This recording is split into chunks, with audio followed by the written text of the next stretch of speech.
Okay, welcome back to American Agenda. The Senate Health, Education, Labor, and Pensions Committee is set to hold a hearing tomorrow. It's going to address the ongoing anti-Semitic attacks and harassment against Jewish students on college campuses. That's right. This comes after a federal judge rules that Columbia University student protester Yunsao Chung cannot be detained and deported. Now, the Department of Homeland Security claiming Chung engaged in, quote, concerning conduct during the violent takeover at Barnard College earlier this month.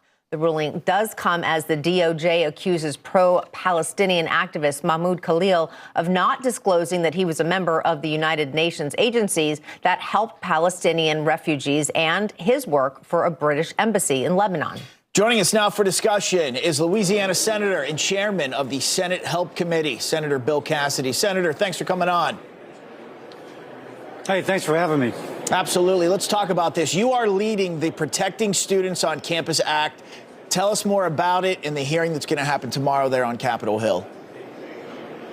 Yeah, no student should fear being harassed when that student's walking to class.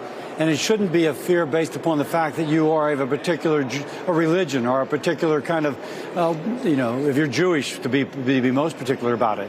And some of the students, some of the Jewish students on these campuses were targeted. They were harassed. They were not allowed to go to class. In one instance, they had to lock themselves in a room, and there were people pounding on that door. Now, we want to protect all students, but the Jewish students are the ones being targeted. Our hearing will allow these students to highlight their experience. We'll also try and get a flavor of where this is coming from.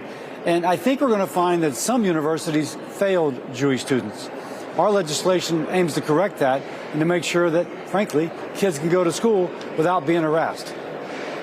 Interesting. I want to get your thoughts on this, because you recently said that you are a little bit concerned with the dismantling of the Department of Education about how exactly this is going to work out in terms of protecting Jewish students, because the president, of course, as we know, recently signed that order, the executive order dismantling the Department of Education, returning authority back to the states. And Education Secretary Linda McMahon recently spoke to why this move directly correlates to improving students' test scores. But I want to hear your concerns. Watch.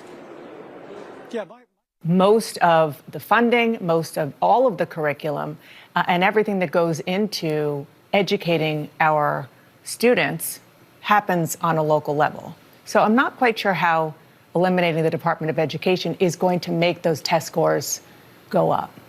Well, a lot of the funding that goes into states now goes with a lot of red tape, a lot of strings attached to it.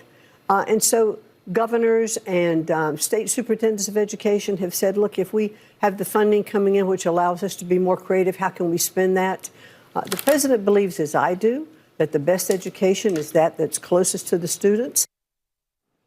But, Senator, your concern is that how can there also be protection for Jewish students on these campuses without a functioning civil rights division within the Department of Education? So how do you justify the two? How do you think you'll be able to move forward? So first, the responsibilities for protecting the Jewish students, the Office of Civil Rights, will move to the Department of Justice. They already have an Office of Civil Rights completely staffed up. One of the complaints of the people, or one of the excuses of the people in the Department of Education as to why they did not investigate, is that they did not have adequate resources.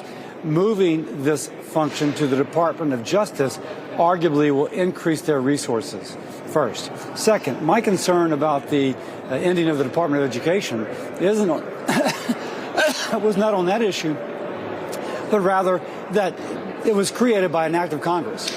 The president cannot eliminate the Department of Education by an executive order. It must be done by congressional action. And I'm working right now with a fellow member of the Senate, as well as Secretary McMahon, as how Congress can execute that. By the way, Ronald Reagan in 1980 said he wanted to end the Department of Education. A tip of the hat to Donald Trump for hopefully completing that which Ronald Reagan first proposed. That's right. We actually shared that soundbite earlier this week, I believe it was. Senator Bill Cassidy, thank you so much for being with us. We appreciate it. Thank you.